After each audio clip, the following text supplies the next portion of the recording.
if we wait for some other person or some other time. We are the ones we've been waiting for. We are the change that we seek. If you're walking down the right path and you're willing to keep walking, eventually you'll make progress.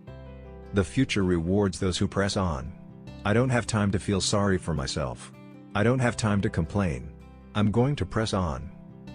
We prove that we are still a people capable of doing big things and tackling our biggest challenges.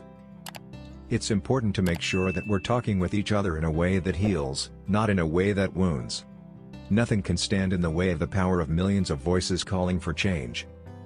The worst thing that colonialism did was to cloud our view of our past.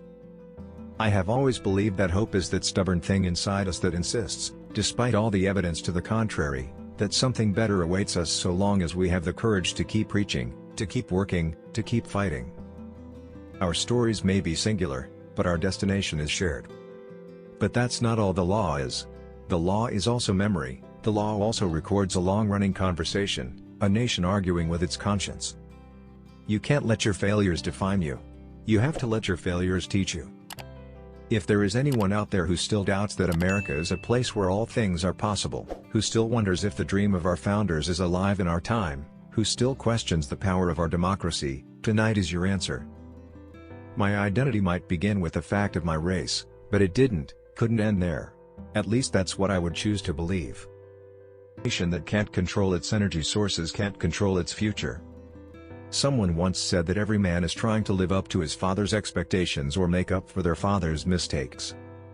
Focusing your life solely on making a buck shows a certain poverty of ambition. It asks too little of yourself. Because it's only when you hitch your wagon to something larger than yourself that you realize your true potential. You might be locked in a world not of your own making, her eyes said, but you still have a claim on how it is shaped. You still have responsibilities.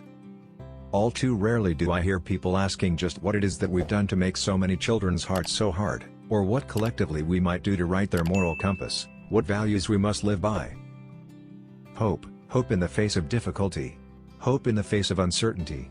The audacity of hope. In the end, that is God's greatest gift to us, a belief in things not seen. A belief that there are better days ahead. And where we are met with cynicism and doubt and fear in those who tell us that we can't, we will respond with that timeless creed that sums up the spirit of the American people in 3 simple words: yes, we can.